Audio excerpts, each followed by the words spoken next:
안녕하세요. 재미주입니다. 한국인의 밥상이 오랫동안 외국의 맛으로 물들어 있었다는 사실 알고 계셨나요? 한국에는 한국 땅에서 직접 키우고 수확하지만 그 뿌리가 한국이 아닌 곡물과 과일들이 정말 많습니다. 그렇다 보니 해외로 빠져나가는 로열티가 장난 아닌데요. 2020년 조사된 금액만 해도 매년 약 140억, 10년간 1,400억 원이 빠져나간 것으로 확인되었습니다. 부담스러운 로열티를 줄이기 위해 한국은 정부 차원에서 토종 품종 개발에 박차를 가했는데요. 그리고 마침내 해외 품종을 밀어내고 시장에 안착한 우리 품종들이 나타나기 시작했습니다. 어떤 품종들이 멋진 성과를 내고 있는지 알아볼까요? 첫 번째, 진정한 한국인의 밥심.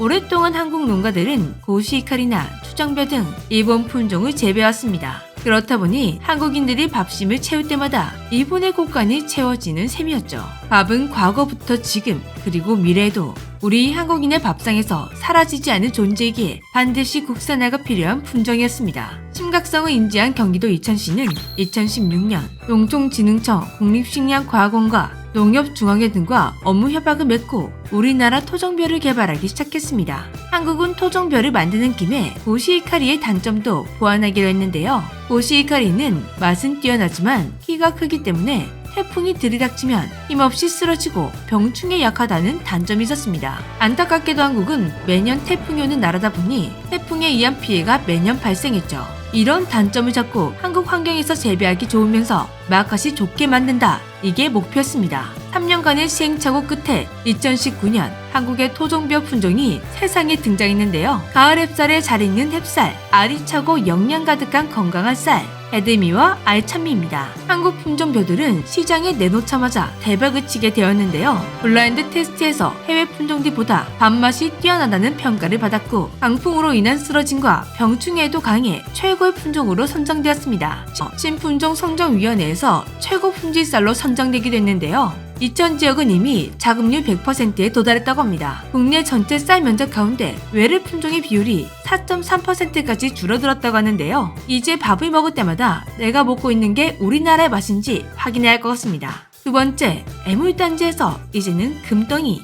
한국이 세계에서 9번째로 많이 생산하는 과일이 있는데요. 바로 딸기입니다. 한국인들도 정말 좋아하고 많이 먹는 국민과일 중 하나이다 보니 한국에서는 매년 딸기 요리로만 구성된 딸기 뷔페도 열리고 있습니다. 꽤 오래전부터 딸기는 국민과일의 자리를 지켰지만 사실 우리가 그동안 먹어왔던 딸기는 대부분이 일본 품종이었습니다. 2005년만 해도 국내 딸기 재배 면적 중 86%가 일본 품종이었고 2002년부터 일본이 요구하는 로열티는 딸기 한 포기당 5원으로 매년 30억 원을 지불해야 했습니다. 막대한 로열티를 내느라 부담스러웠던 농민들을 위해 농촌진흥청과 농업기술원에서 설향, 킹스베리, 죽향, 산타, 알타킹 등 신품종을 개발해냈고 개발된 국산 딸기들은 한국 기후에 더 잘 맞아 재배도 잘 되고 맛까지 더 좋다 보니 빠르게 국산화가 진행되었습니다. 2005년만 해도 9.2%밖에 안 되었던 국산화 비율이 5년 만에 62%를 넘더니 최근에는 국산 품종 보급률이 96.3%로 역대 최고치를 기록했습니다. 덕분에 이번에 내야 했던 약 350억 원의 로열티를 아낄 수 있었다고 하는데요. 그리고 이제 우리 한국은 역으로 딸기 로열티를 받는 나라가 되었습니다. 한국에게 딸기로 로열티를 쏠쏠하게 챙겼던 일본은 로열티도 있고 한국의 경쟁자로 떠오르면서 한국 딸기를 빡시게 견제하는 중입니다. 세 번째, 해외에서 일본 품종을 밀어낸 한국 품종. 일본 품종을 재배하던 미국 업체가 어느 날 한국 품종으로 바꾸고 싶다고 3억 이상의 로열티를 지불해왔습니다. 미국 업체가 사용하던 일본 품종은 부지와라는 품종이었는데요. 부지와라고 하니까 뭔지 잘 모르실 겁니다.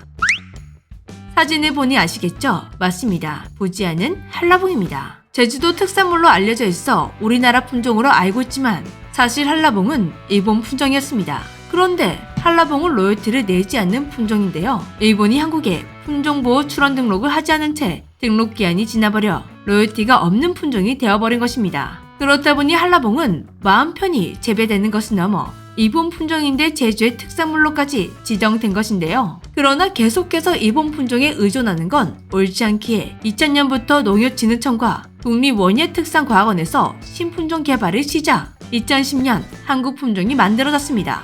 바로 탐나는 봉. 한라봉의 과용 내부 주심세포를 지니고 있는 미성숙 종자를 배양해서 만든 새로운 품종인데요. 한라봉보다 맛도 훨씬 더 우수할 뿐만 아니라 작은 피해 문제를 해결하면서 안정적인 생산량을 확보할 수 있다는 장점이 있다고 합니다. 비슷한 모양과 무게를 가졌지만 280g 더 크고 당도 역시 1브릭스가량 더 높습니다. 탐나는 봉은 부지와에 비해 모든 면이 우수하다 보니 미국에서도 2034년까지 14년간 계약을 체결한 것인데요. 국내 농민을 보호하기 위해 미국 내에서 생산 판매만 가능하고 현지에서 생산하는 것을 국내로 반입 금지하는 조항이 들어가 있다고 합니다. 네 번째, 이것도 드디어 국산의 성공! 딸기만큼이나 심각하게 일본 품종이 주를 이루고 있던 과일이 있었는데요. 바로 아침에 먹으면 좋다는 사과입니다. 후지우 브락스, 미야마, 시나노 골드가 대표적인데요. 특히 한 입에 먹는 미니 사과, 알프스 오토메가 유명했습니다. 그런데 이 알프스 오메가는 이제 국내에서 사라질 예정이라고 합니다. 국산 품종 루비에스가 그 자리를 대처해버렸기 때문인데요. 빨간 보석인 루비,